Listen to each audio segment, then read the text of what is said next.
to be the same 6-step model perceived through communicate, but of course now mapped within an actual interactive session. So I'll be playing an analyst. So I'm going to go through and interact with my little chat here, and it's going to automatically open up the next step. So here I have 4 tools. I have a vulnerability scanner, a network metadata, and my company inbox, and of course, as well, a 4th one, a firewall config, which is locked until leadership actually sends me a directive to touch it. I can actually validate that there. So here I'm actually going to go through and check on my company inbox, for example.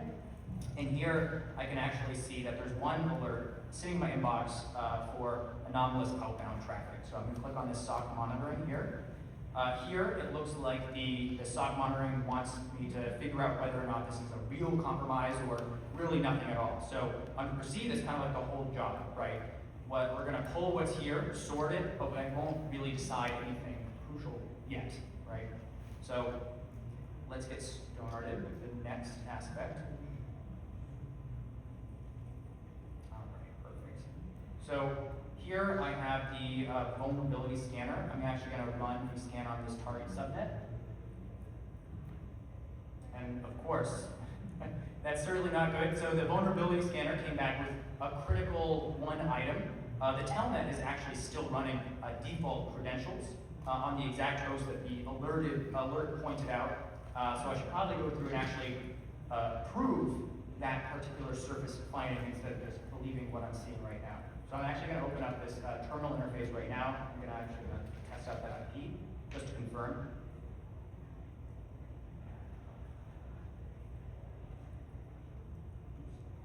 That's the wrong host. 180.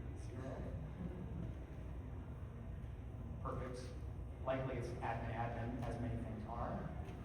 Wow, that's unfortunate. So you can actually see the device itself right here that I'm actually connected to specifically. So obviously a significant issue and related to the initial inquiry. So I'm going to go back to my SIM here, and I can actually see a few interesting observations here. There's a few different source IPs I can actually go through. There's some serious problems here, clearly. So I'm going to look at the sort for app equals telnet first, because that was part of the initial query so far. So I'm going to do app equals telnet search. And it's going to be a little interesting. So I can see that one IP logged in successfully, but suspiciously as well tried 2 different commands when I listing directories and things like that. Pretty peculiar, but we also serviced another IP when we were looking through these logs. So I'm actually going to sort for source IP equals 2, 3, 0. Search here. Big old problem. So you can see it's pretty much, so there's 2 source IPs with some different types of behaviors. One's grinding through these SSH logins, could even be a possible like dictionary attack or somebody using things like Hydra or something like that. The other got in clean over telnet and really immediately started running commands. So moving on, I've observed some more things here. We're going to pull into the network metadata. So the network metadata further confirms my observation. So there's 6 sessions and 52 connections, and most of it is ordinary behavior except for these 2 in particular. Those 2 suspicious IPs that were surfaced earlier.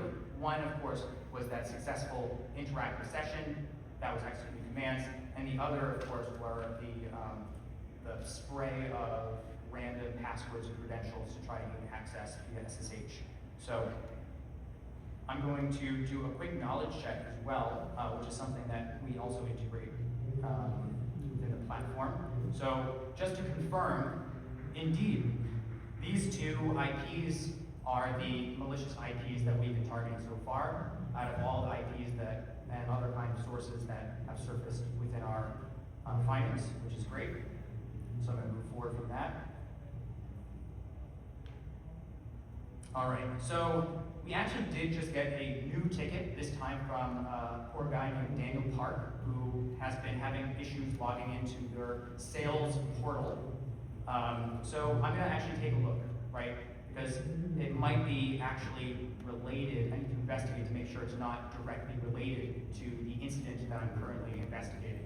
So I can look at the firewall logs, find the application logs, you can see incorrect passwords, threshold met, and the account is just locked. You can look at the OS security logs, same thing, it's being recorded appropriately.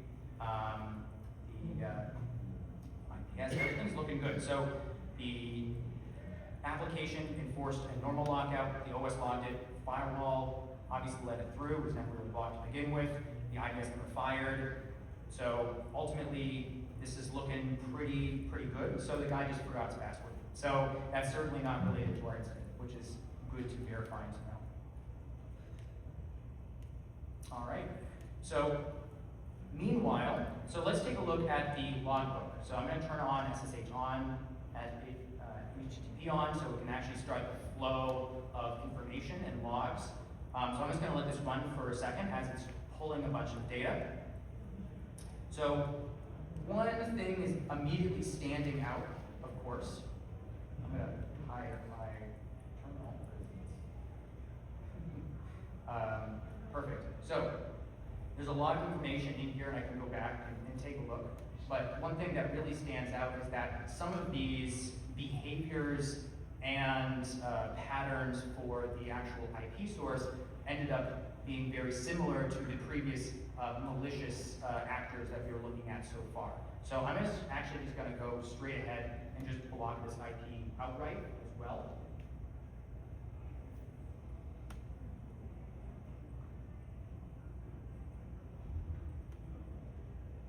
So, perfect. All right. And that's going to complete that particular session here. So lastly, of course, is the communication aspect. So I need to communicate my findings, follow up, and actually clear the tickets, and be very transparent about all the discoveries that I've been able to unearth so far. So I can actually even go further and even mark this ticket as obviously not being an actual issue, for example. So that's pretty much the full loop run on like 2 threads at once. So one was a genuine real incident. One was kind of a false lead that I needed to investigate on specifically so I could make sure that it was not related to all of the previous stuff that I've discovered so far. But it was still the same 6 steps that ultimately carried both of those investigations to come to the appropriate conclusions that I did. And now I have a series of actions that I can then proceed to resolve all of it, for sure. So that should be the entire demo, actually. Yeah, I can switch over.